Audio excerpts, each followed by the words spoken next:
দুর্ঘটনার প্রায় ১-৬ ঘণ্টা পরে ইরানের প্রেসিডেন্ট ইব্রাহিম রইসিকে বহনকারী হেলিকপ্টারে ধ্বংসাবশেষের সন্ধান পাওয়া গেছে।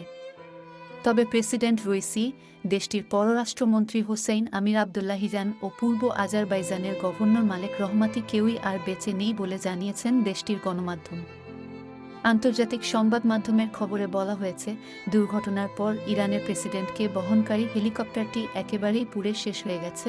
ইরানের রাষ্ট্রীয় সংবাদ মাধ্যম ইরনার খবরে বলা হয়েছে, দুর্ঘটনার পর প্রেসিডেন্ট রইসি ও পররাষ্ট্রমন্ত্রীর বেঁচে থাকার আর কোনো লক্ষণ নেই।